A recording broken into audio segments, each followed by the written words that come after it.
Olá, meu irmão e minha irmã, amigo que gosta do estudo da Palavra de Deus, seja bem-vindo à Escola Bíblica Especial. É muito bom receber você aqui mais uma vez, amigo, amiga, que está junto com a gente para aprender um pouco mais da Palavra de Deus. Nós estamos na lição Esperança em Tempos Difíceis e hoje nós vamos falar exatamente sobre a ideia do julgamento, sobre aqueles que por vezes trazem esses tempos difíceis para os filhos de Deus, seja do ponto de vista da vida pessoal, seja do ponto de vista desse que a gente está tratando aqui, do povo de Israel a partir do Império Babilônico. Nós veremos aqui o julgamento do Império Babilônico profetizado pelo profeta Jeremias, que é quem nós estamos acompanhando ao longo desse estudo. Mas isso a gente conversa mais depois da vinheta.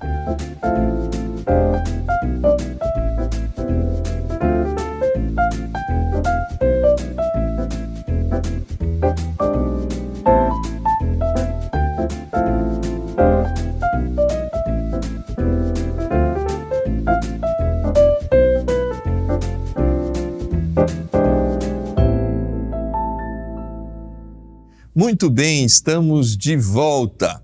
Se você ainda não fez, como a gente sempre pede, compartilhe esse link, curta aí essa lição da Escola Bíblica, compartilhe nos grupos do WhatsApp da sua igreja, com seus amigos, com aquelas pessoas que amam o estudo da Palavra de Deus, com a liderança da sua igreja, enfim, pessoas que podem ser edificadas por esse estudo. Nós estamos chegando hoje na lição de número 12, a penúltima lição dessa série de estudos sobre esperança em tempos difíceis. E hoje a temática é Caiu a Grande Babilônia. Caiu a Grande Babilônia. O verso base vai dizer exatamente isso, em Jeremias 51:8.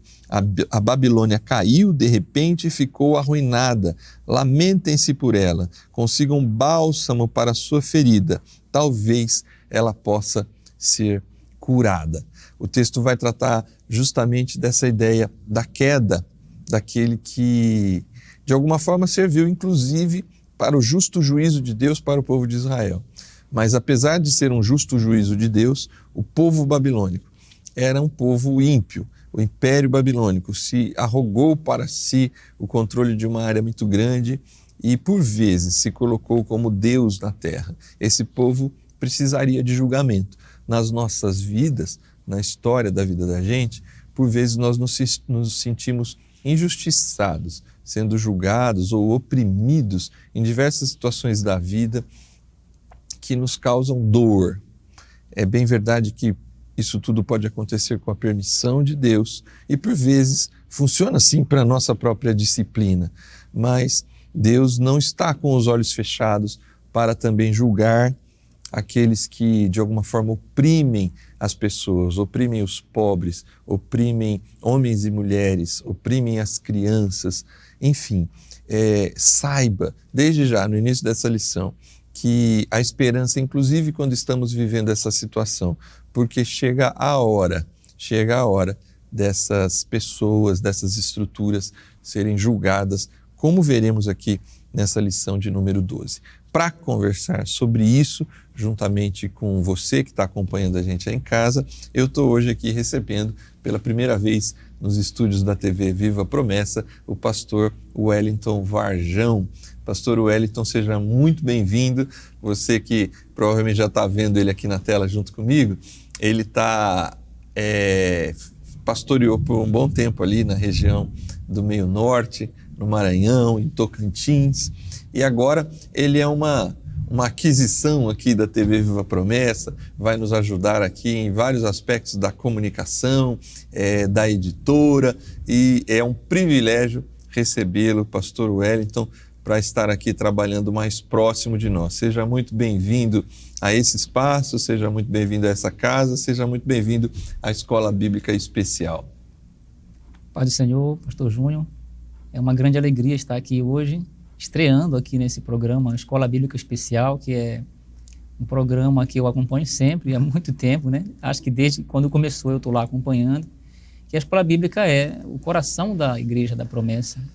E eu desde pequeno, né? Não cresci muito ainda, né? Mas desde pequeno eu, promessista quase que de berço, a escola bíblica de fato é a minha grande paixão. Então, para mim, eu posso dizer aqui que é a realização de um sonho, né? Estar participando aqui hoje dessa escola bíblica especial, pastor. Um privilégio muito grande para mim. Muito bom, pastor Wellington. Vamos lá, então, entrar no assunto da lição? Vamos lá. Antes da gente falar, obviamente, das perguntas, como a gente sempre faz, eu acho muito interessante o título dessa lição. Você que está em casa, provavelmente, se conhece a palavra de Deus, né? Se gosta do estudo da palavra de Deus, a primeira lembrança que vem com a ideia de caiu a grande Babilônia é Apocalipse 18, né? E não Jeremias 50 e 51. Porque é em Apocalipse capítulo 18 que a gente vai ver ali no verso 2, né? Um anjo clamando fortemente com grande voz dizendo: caiu, caiu a grande Babilônia, se tornou morada de demônios e abrigo de todo espírito imundo e refúgio de toda ave imunda e aborrecível, porque todas as nações beberam do vinho da ira da sua prostituição, os reis da terra se prostituíram com ela e os mercadores da terra se enriqueceram com a abundância de suas delícias. E o texto vai continuar numa descrição da derrocada, do fim, da queda da Babilônia e do estabelecimento da justiça de Deus. Aqui, no ponto, como eu disse, que talvez a gente mais tem essa imagem da queda da Babilônia, né? Como um grande sistema mundial corrupto que terá o seu fim. Essa é uma esperança que ultrapassa os dias de Jeremias e que ultrapassa inclusive a nossa própria geração. Chegará o dia em que todo o sistema corrupto encontrará o seu fim. É verdade, pastor. Eu ouço sempre você falar, quando você comenta sobre a lição bíblica, sobre esse fio condutor, né? Que ele vem lá desde o princípio, desde o Gênesis, desde o Êxodo, mostrando ali Deus com todo esse plano na sua mão, né? Já está traçado essa linha. E a gente vê a Babilônia aqui no Antigo Testamento, a Babilônia física, e a gente enxerga lá em Apocalipse essa mesma Babilônia, né? Às vezes com as mesmas palavras, né? Caiu a Babilônia. Isso. Jeremias fala aqui lá em Apocalipse, há uma expressão muito parecida, né? E como esse símbolo das nações, que são nações que arrogam para si, né? Eu acho que o que mais chama a atenção aqui na Babilônia física e na Babilônia simbólica é essa arrogância, né? Alguém que inclusive se coloca acima de Deus. Sim. Então é interessante observar que como as palavras do Antigo Testamento, as profecias bíblicas, elas vão se completando com as mensagens do Novo Testamento e vai abrindo um leque, a gente vai compreendendo então o Evangelho e as Escrituras de modo geral. Sim, é um grande... a Bíblia ela tem esse fio, né? Essa chave hermenêutica, esse fio condutor de toda a história, né? De um Deus em missão, né? Que cria todas as coisas. O ser humano embaralha esse processo, mas Deus não perde o seu norte, a direção, chama um povo, e esse povo vai passar por tudo que passou, e por conta, inclusive, desses cativeiros, né? Israel é dizimado pela Síria, né? Judá vai para a Babilônia, mas daqui, em lições anteriores, a gente fala do renovo, né? O renovo de Davi, né? A esperança messiânica, para que se retome o grande plano. E lá em Apocalipse, a gente está chegando no final, pelo menos daquilo que nos é revelado, né? Desse grande plano, quando definitivamente se estabelecer o reino de Deus, que já está entre nós, mas que ainda tem o seu ápice com a queda, inclusive, da grande Babilônia e o estabelecimento final da cidade celestial no reino dos homens, né? Nesse sentido, fica mais claro aquela expressão bíblica que tudo que foi escrito para o nosso ensino foi escrito. Sim. O leitor do Novo Testamento, nós hoje, na Nova Aliança, nós temos essa vantagem, né? Que a gente consegue fazer essa junção, essa ponte, né? Da antiga e a Nova Aliança, e faz muito sentido, então, o que a gente está lendo aqui em Jeremias, no nosso tempo de hoje, faz todo sentido para nós, essa palavra. Muito bem, é por isso que você que está em casa nos acompanhando, pensa que é importante parar aqui e você entender, porque aí eu vou ligar tudo isso a Romanos 8, de que Paulo diz assim que nós somos mais do que vencedores em Cristo Jesus. Por vezes nós lidamos com a morte, com a frustração, com planos frustrados, doenças terminais, questões que nos trazem profunda dor e que pode inclusive estar trazendo dor para a sua vida e para a sua família nesse exato momento. Essa vitória sobre esse sistema corrupto, essa vitória sobre essa Babilônia, essa vitória sobre essas dores todas que enfrentamos na vida, por vezes nós não vamos ver isso se concluir na nossa própria vida, né?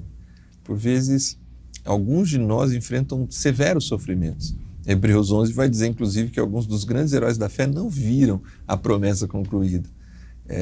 A nossa grande esperança ultrapassa, inclusive, a morte, porque a morte é vencida na vitória de Cristo Jesus, e é por isso que somos mais do que vencedores. Tenha esperança, encha-se dessa esperança que vence, inclusive, a própria morte. Não se deixe esmorecer diante dos dias difíceis, mesmo que eles sejam assim, parecendo que é a última coisa que vai acontecer na nossa existência. Não, a última palavra da nossa existência, ela está nas mãos do Cordeiro de Deus, que venceu na cruz do Calvário. Bom, vamos lá, senão a gente vai ficar aqui emocionado com aquilo que Deus tem feito por nós, e a gente precisa voltar aqui para esses anos difíceis, os anos 500, 600 antes de Cristo, aonde nós estamos ali no cativeiro da Babilônia. O povo de Israel já foi para o cativeiro, o povo de Judá, na verdade, né? Eles estão lá, e agora os capítulos, especialmente os capítulos 50 e 51, tratam dessa justiça de Deus aplicada à Babilônia. Eu acho interessante que o autor aqui, na introdução, ele fala assim, 121 versículos destinados ao julgamento de 8 nações, 44 versículos a Jerusalém, e para a Babilônia tem 110 versículos só para a Babilônia, nos capítulos 50 e 51. Mas para entrarmos aqui, pastor Wellington, na primeira questão, ela vai perguntar para a gente, a partir desses parágrafos introdutórios, esse contraste entre a cidade dos homens e a cidade de Deus. Já informando para quem está nos acompanhando, obviamente, que a gente tem na Bíblia também essa dinâmica, né? Essa representação da Babilônia como esse símbolo da cidade dos homens, da cidade do pecado, e Jerusalém como a cidade da habitação de Deus, né? Apresenta para a gente como que isso está estabelecido nesse contraste entre a cidade dos homens e a cidade de Deus. A Babilônia, ela é um contraste literal, podemos dizer, tanto a Babilônia física quanto a Babilônia espiritual, né? A simbólica. Ela representa sempre esse contraste. Desde o princípio aqui, a Babilônia, ela está em contraste com a nação de Israel. A Babilônia é uma nação iníqua, perversa e uma nação idólatra. E Israel é a nação santa, né? A cidade santa. A Babilônia é a terra dos homens, a nação dos homens, e a Babilônia e Israel é o povo de Deus, é a cidade santa do povo de Deus. Então, você percebe esse contraste aqui, tanto na Babilônia física quanto na Babilônia simbólica, que lá no Apocalipse e outras passagens na Bíblia, nós vamos perceber isso também, não é? E a Babilônia, ela passa a ser sempre usada como um símbolo, né? De contraste com o povo de Deus, com o Israel de Deus, que somos nós hoje, não é? Então, desde a época de Jeremias, já se percebia esse contraste. A gente fica até meio confuso quando Deus chama essa Babilônia, né, para julgar Judá, a nação de Judá. Mas depois a gente vai ver no decorrer da lição que quem está por trás disso é o próprio Deus, né? E ele faz todo o seu querer, toda a sua vontade. Ele usa a Babilônia, mas depois vai tratar dela, né? Assim como trata de Israel. Mas é perceptível, mais tarde, Deus mesmo vai fazer uma diferença entre a Babilônia e a nação de Israel, quando vai anunciar a queda dela e a restauração do seu povo. Sim, é interessante essa percepção, porque o uso da cidade de Babilônia, ela está inclusive presente no Novo Testamento, na primeira carta de Pedro, né? Quando ele chega ao final da carta, ele vai dizer: a igreja que está em Babilônia saúda vocês, né? Porque ele está escrevendo para os dispersos da Galácia, e assim, todos os comentaristas concordam. Obviamente ele não está em Babilônia, Sim. Ele está em Roma, na cidade de Roma, mas ele tem essa alcunha, né? Esse apelido para Roma, dizendo: ó, a igreja que está aqui em Babilônia, isto é, em Roma, mas Babilônia como esse símbolo, né? Da cidade do poder, da cidade do pecado, da arrogância contra Deus. Inclusive, tem alguns escritores que tentaram colocar a Babilônia aí, comparando com Londres, né? Paris, Roma, como você citou, e ela virou esse símbolo, né? De uma grande nação mundial, de uma grande potência mundial, mas que desconhece a Deus, né? Vai ultrapassando todos os limites da arrogância e vai se colocando como uma nação tão poderosa, acima, inclusive, do próprio Deus, né? Cria o seu próprio Deus, né? Tem o seu próprio Deus. Isso. Ela é um Deus, né? Ela é adorada pelos homens, né? Nesse sentido, é interessante, você que está em casa acompanhando a lição, estar atento ao fato, abrindo um parênteses rápido aqui, né? Sobre uma reflexão teológica sobre a ideia da cidade, né? Obviamente, a cidade na Bíblia, por diversas vezes, ela é retratada como esse ambiente do pecado e da arrogância. Por outro lado, a gente tem Jerusalém, que é a cidade da habitação de Deus, né? A cidade protegida pelos montes, onde Deus habita, né? O salmista vai falar sobre isso, né? A gente até canta uma música muito conhecida, um cântico muito conhecido: grande é o Senhor. Isso. E muito digno de louvor, na cidade do nosso Deus, seu santo monte, que é um salmo, né? Então, essa reflexão teológica sobre a cidade leva a gente a entender que a igreja, ela está nessas cidades.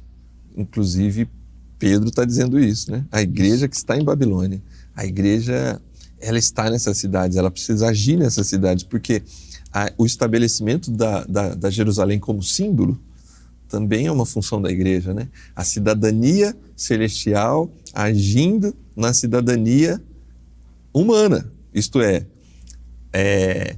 a cidade de Jerusalém agindo dentro das cidades Babilônia, sendo ali sal e luz do Evangelho, estabelecendo o reino de Deus, porque quando nós não temos essa compreensão e só entendemos a cidade como lugar da perversão, a igreja tem a tendência de fechar suas portas para não agir na cidade e ser uma igreja para a transformação da cidade, mas ser uma igreja fechada, como se levantasse muros de proteção contra a cidade. É bem verdade que é uma meia-verdade. A gente deve sim levantar muros de proteção contra o sistema corrompido, mas a gente deve ir até a cidade para estabelecer nela o reino de Deus, né? Perfeitamente. É aquela ideia, né? Que o texto passa aqui, né? Sai dela, povo meu. Na época de Jeremias foi até literal, né? Eles tinham que sair, né? Eles tinham que voltar para casa, para Jerusalém, reconstruir Jerusalém. E quando essa expressão reaparece no Novo Testamento, sai dela, povo meu, já não é mais uma experiência de sair de um local geográfico, físico, né? Mas é do sistema mesmo, né? Do pecado, né? Não estar presente, mas não fazer parte. Né? Mas fazer a diferença, ser a sal, ser a luz, né? E tentar ali manter esse contraste, que nós somos um povo de Deus, diferente do sistema mundano que impera nas grandes cidades. Né? Exatamente, você falou, me fez lembrar de João capítulo 4 agora, porque é bem isso mesmo, né? Não há também no Novo Testamento, Jesus vai desconstruindo essa geografia do local sagrado, né? Que a samaritana pergunta, onde é, né? É aqui no Monte Gerizim ou é lá em Jerusalém? E Jesus fala, nem aqui nem lá, né? E ao mesmo tempo aqui e lá, né? Porque o que Deus está procurando são os verdadeiros adoradores. Então, não há também o lugar da geografia. Na Nova Terra a gente vai ter sim essa cidade, mas hoje a cidadania celestial está estabelecida no meio da cidade dos homens. Então, é função da igreja, você que está nos acompanhando aí, agir na cidade. No sentido, inclusive, do exílio, porque eles aqui, no final, é para sair. Mas lá no começo, a gente já tratou disso em outras lições dessa série. Era para ficar, né? Jeremias fala, fica em Jerusalém, ore pela cidade. Isso. o bem da cidade, a prosperidade da cidade vai ser a prosperidade de vocês. Então há esse afastamento do sistema e essa ação de luz e sal dentro dessas cidades para transformar esse sistema e redimir as pessoas que vivem na cidade, né? É um desafio muito grande. Bom, vamos lá. Pergunta de número 2. Há 2 temas, pastor Wellington, presente em Jeremias 50 e 51. Quais são esses 2 temas? E também o autor aqui pede para que a gente comente como a justiça de Deus é demonstrada no julgamento da Babilônia. Vamos por partes aqui. Quais são os 2 temas presentes em Jeremias 50 e 51? Bom, aqui mostra a queda da Babilônia, né? E a restauração da nação de Judá, né? São esses 2 temas que estão presentes. E a queda de um representa também a ascensão de outro, né? Uhum. A Babilônia vai cair, mas o povo de Deus vai ter o seu cativeiro removido, né? E o povo de Deus vai voltar, vai ascender. E a cidade de Jerusalém seria queimada, destruída, né? Jeremias está falando aqui de uma previsão que vai se cumprir literalmente nos mínimos detalhes, né? Uhum. Tanto a queda de Jerusalém quanto a queda da Babilônia. Então, esse tema é apresentado aqui nesses capítulos por Jeremias. Deus vai remover o cativeiro do seu povo, eles vão voltar, eles vão se reerguer, mas a Babilônia, depois dos 70 anos que esse cativeiro se cumprir, Deus vai tratar com ela, né? E agora a queda deles será muito grande, né? Porque a gente vai perceber aqui a justiça de Deus sendo trabalhada nesse sentido, né? Inclusive, na lição está falando aqui que alguém pode ficar confuso sobre essa ideia de que, como assim, né? A Babilônia não estava sendo usada por Deus para julgar a nação de Judá, e agora, de repente, Deus vai pegar eles e vai julgá-los também? Sim, né? E baseado em quê? Baseado nessa justiça de Deus, né? Deus usou a perversidade da Babilônia para punir Israel, mas ele não tornou essa nação perversa, né? Nós vimos isso na lição de número 7, se eu não me engano. Eles já eram perversos, né? Sim. E cruéis.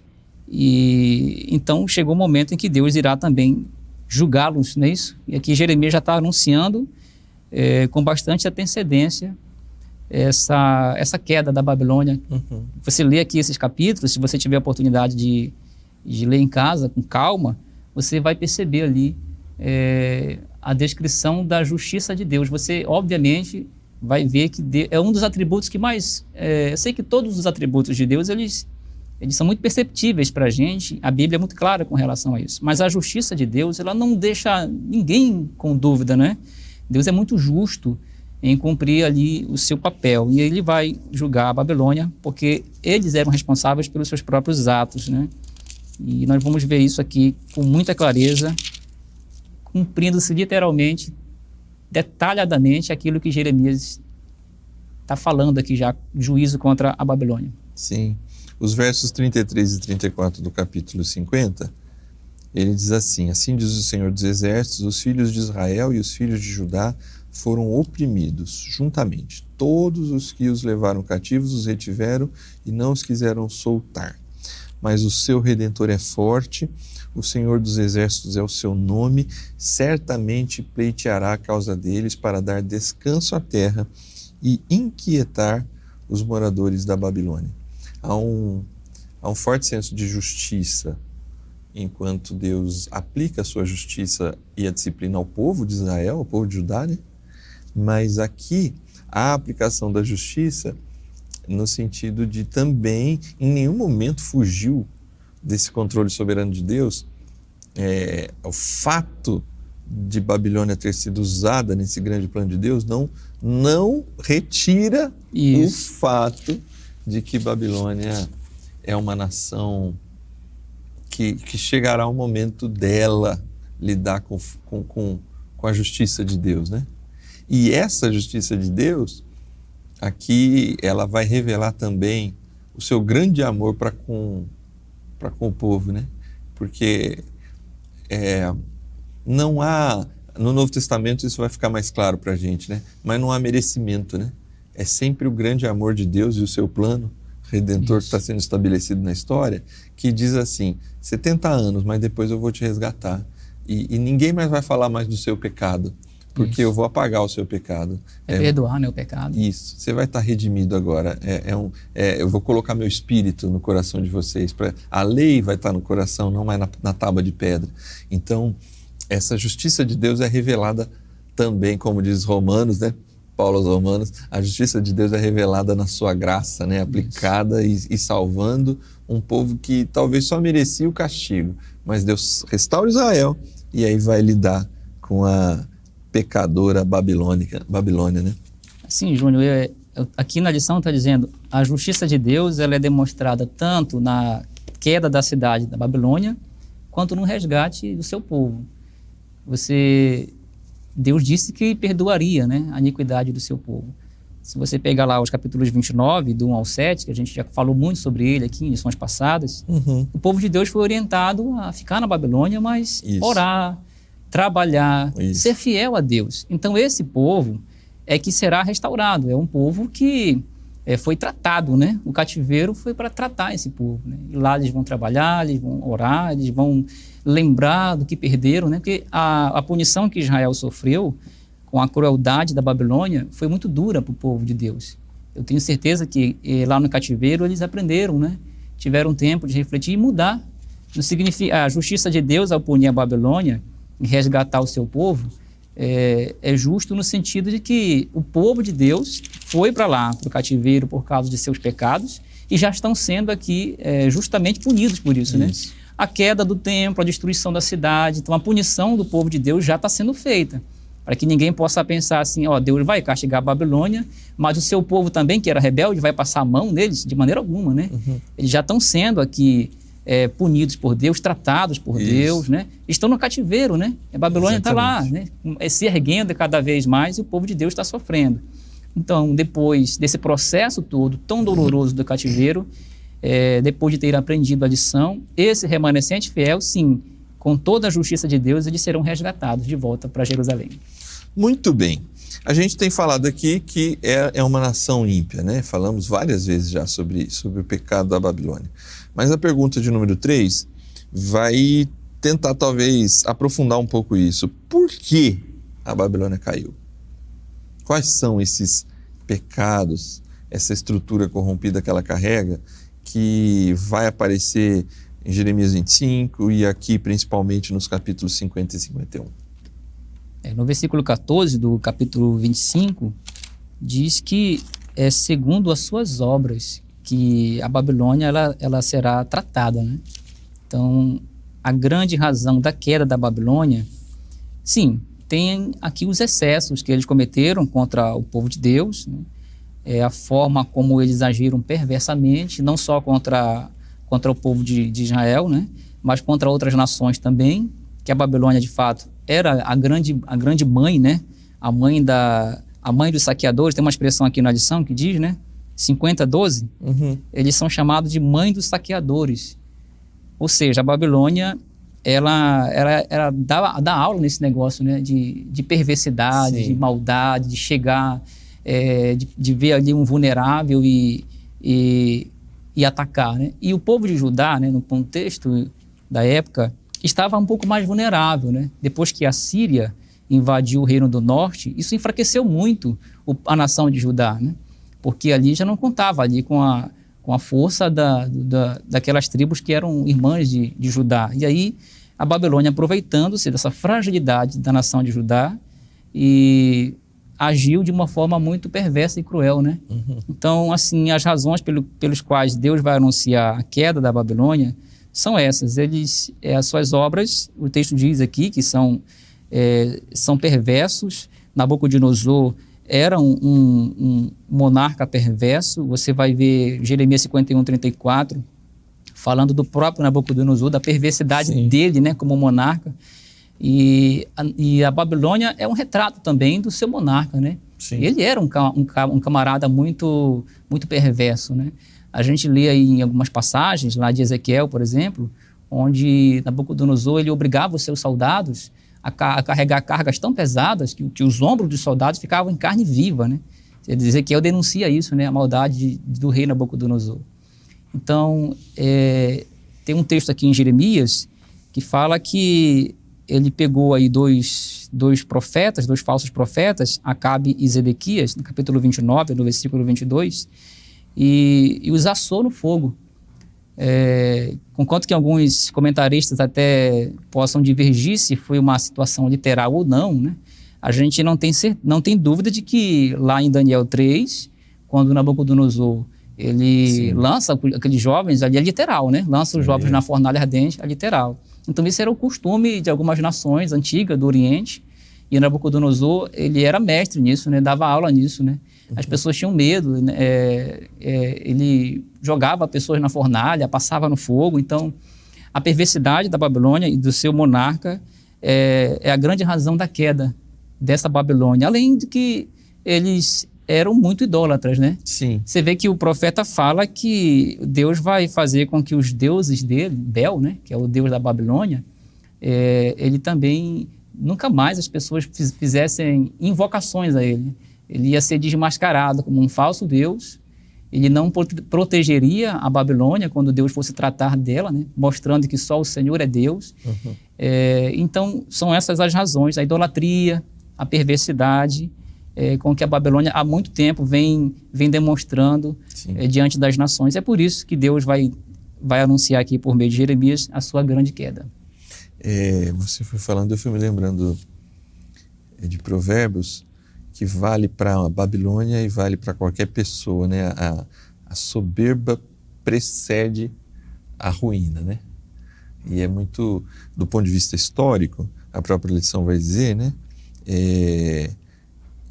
Há um processo de início dessa destruição a partir de 539, com Ciro, e isso vai se concretizar 2 séculos depois, com Alexandre o Grande, que definitivamente destrói a Babilônia. Mas a gente podia continuar, né? Porque Ciro também vai cair em algum momento, Alexandre o Grande vai cair em algum momento, Roma vai cair em algum momento. Hoje a gente vê a China ascendendo fortemente sobre os Estados Unidos. Os Estados Unidos ainda tem um papel muito importante no mundo, e a gente não sabe quando que esses impérios acabam. A gente sabe, Apocalipse 18, caiu a grande Babilônia. Sim. Em Apocalipse 18 a gente tem lá a resposta de que um dia esses sistemas todos acabarão. Mas vale, né, Wellington, para qualquer pessoa, para um time, para uma empresa, para um líder, a arrogância, quando você se deixa embebedar, envenenar pelo poder, você se acha acima de tudo e de todos. Então você acha que ninguém vai pegar o seu erro, você acha que você pode falar com qualquer pessoa de qualquer jeito, você se deixa realmente anestesiar pelo poder. E essa arrogância, ela vai cobrar a sua conta. Não há pessoa que não vai encontrar com essa cobrança, com esse boleto, em algum momento da sua história, em algum momento da vida, a conta chega para o arrogante, porque Deus não habita com o orgulhoso, né? Deus habita com o contrito de coração, diz a palavra de Deus. Verdade. E a Babilônia é um exemplo máximo, né? Claro, disso, tamanha perversidade, mas esses grandes impérios, como já disse aqui, os grandes times de futebol, quando chegam nesse ápice, se envenenam pelo orgulho, pela arrogância, acham que vão ganhar sempre. E eles vão encontrar a derrota porque perderam o senso de responsabilidade, o senso de humildade, o senso de se colocar no seu lugar, né? Aqui, e isso acontece não só aqui, mas com seres humanos, quando a gente se coloca nesse lugar que é somente de Deus, a gente se coloca em rota de colisão com aquele que não suporta o arrogante e ama e faz justiça para o humilde de coração, né? O texto fala que Deus iria pegar lá os reis da Média, né? E eles iriam É muito parecido. Da mesma forma como Jeremias profetizou a invasão babilônica a Jerusalém, que as pessoas ficariam com muito medo, né?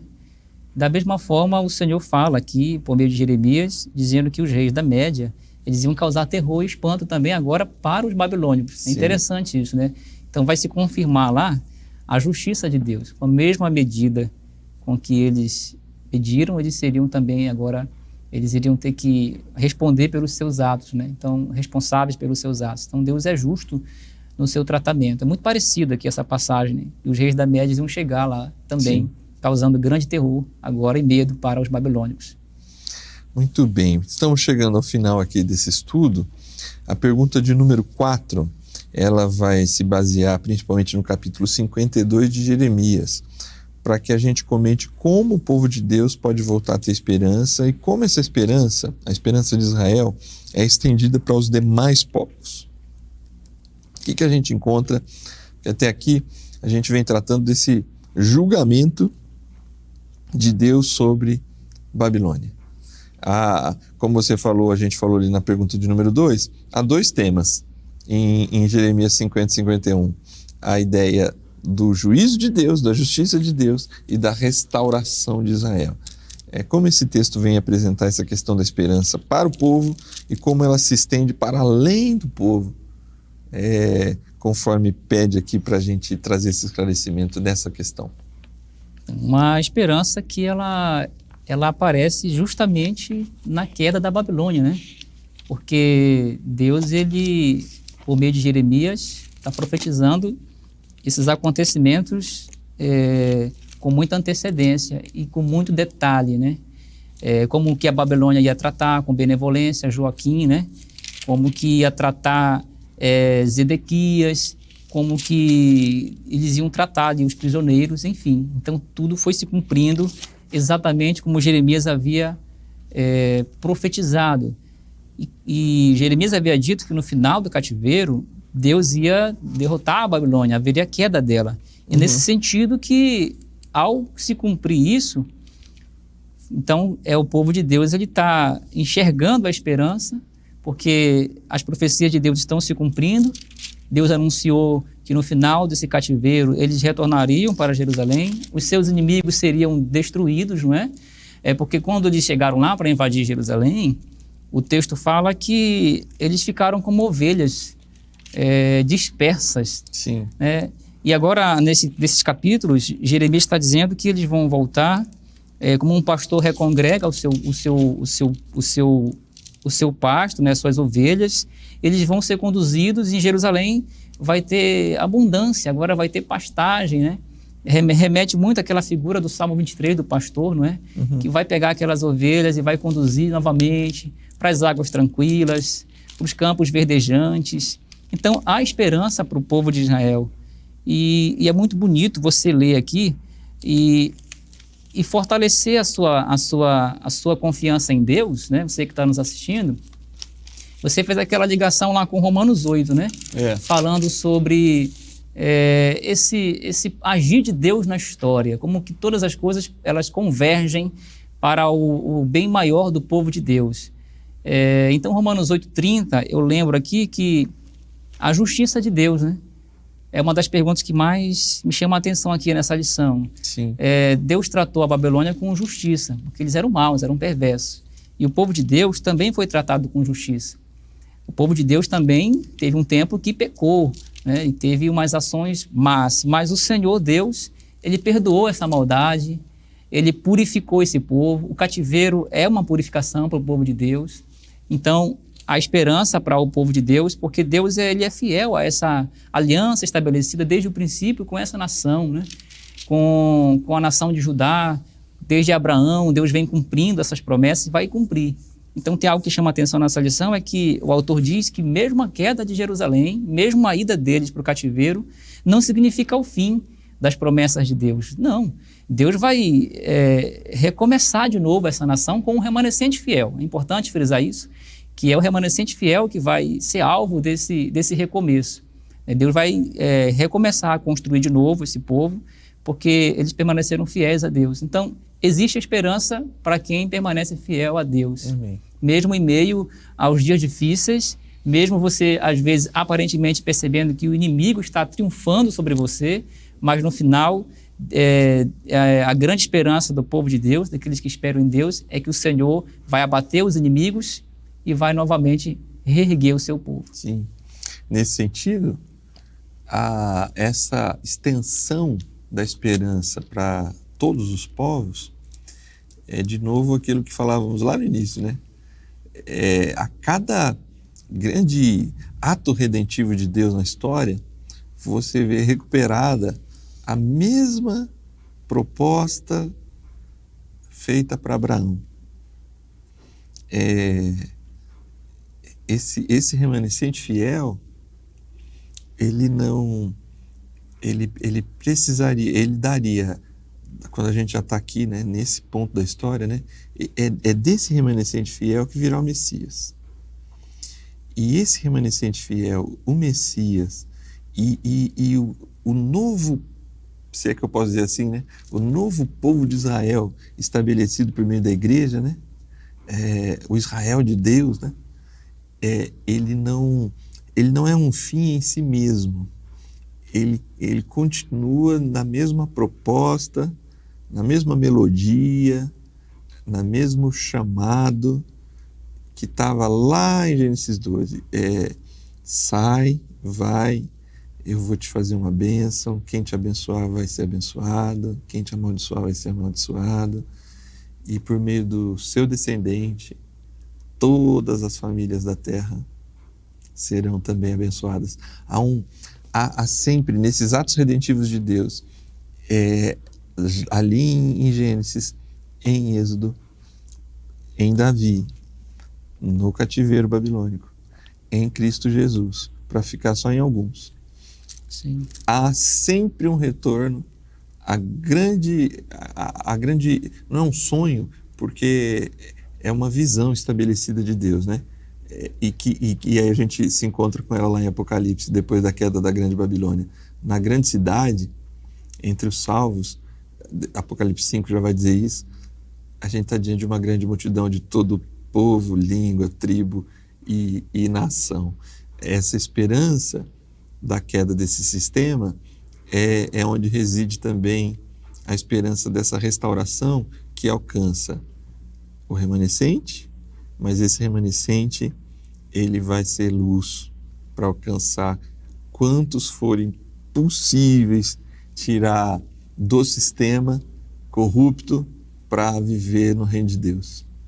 É verdade. Aqui o texto diz que os filhos de Judá foram oprimidos, mas o seu Redentor é o Senhor dos Exércitos.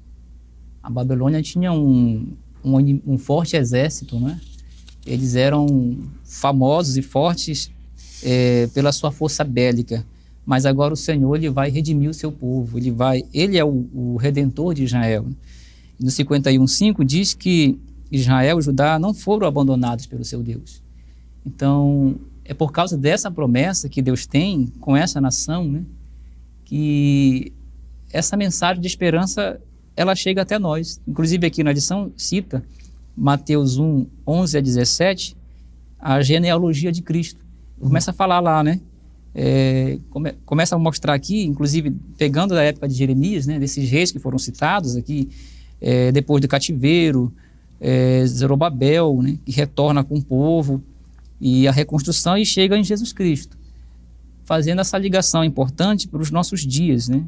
Mostrando que dessa linhagem de Abraão, Jesus Cristo, ele vai reerguer a casa de Davi. Ele é o descendente verdadeiro de Davi, né? Outro dia um irmão me perguntou assim, será se existe algum descendente vivo do rei Davi para se cumprir essas promessas do Antigo Testamento, né? E aí eu lembrei a ele que esse descendente é Jesus, né? Isso. Na genealogia aqui de Mateus 1:17, mostra que Jesus ele está nessa descendência, né? Ele é o texto vai dizer, ele é o Redentor de Israel. Ele que vai, por fim, concretizar toda essa redenção que Israel espera, né?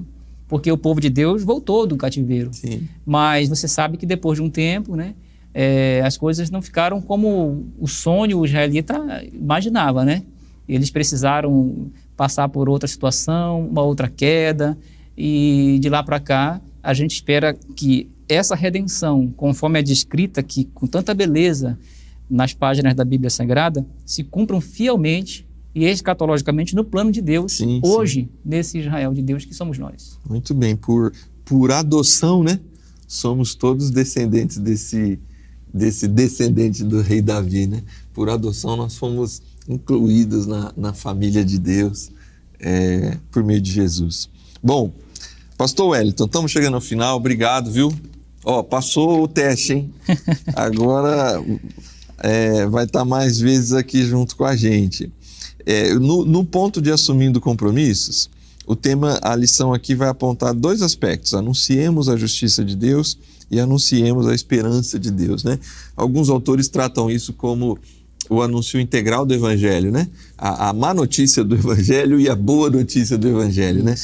Não há como o ser humano querer beber da água da vida sem ter clara noção da sede que existe no ser humano, né? Não há como ele se render, se arrepender, sem compreender que há uma justiça de Deus operando para aqueles que são infiéis, para aqueles que desistiram de andar junto com Deus. Para mim, essas 2 coisas, esses 2 compromissos, eles andam juntos. A percepção da justiça de Deus e a percepção da graça de Deus e da esperança que há para aqueles que se achegam a Deus por meio de Jesus Cristo. Então, penso que eu e você temos esse compromisso com o anúncio do Evangelho completo, da distância que temos do grande projeto de Deus e o quanto isso pode causar juízo e condenação, e ao mesmo tempo, ao responder a isso, responder confiando de forma muito esperançosa na grande graça e misericórdia de Deus a nós, anunciada e estabelecida por meio de Cristo Jesus. Pastor Wellington, eu queria que ao final desse estudo você deixasse aí suas palavras finais aos nossos irmãos, irmãs, amigos e amigas que estão nos acompanhando, de incentivo em relação a esse tema da justiça e da restauração, para que continue a haver esperança nos nossos corações, e ao final fizesse uma oração para encerrarmos esse estudo. Jeremias fala que era necessário levantar uma bandeira, né, para proclamar a queda da Babilônia. Então nós, como povo de Deus, precisamos continuar com essa mensagem, anunciando essa mensagem de juízo divino às nações, a Babilônia dos nossos dias, né? Deus, ele vem tratar, né? Mais cedo ou mais tarde, todos os homens, eles deverão dar conta dos seus atos contra Deus, né?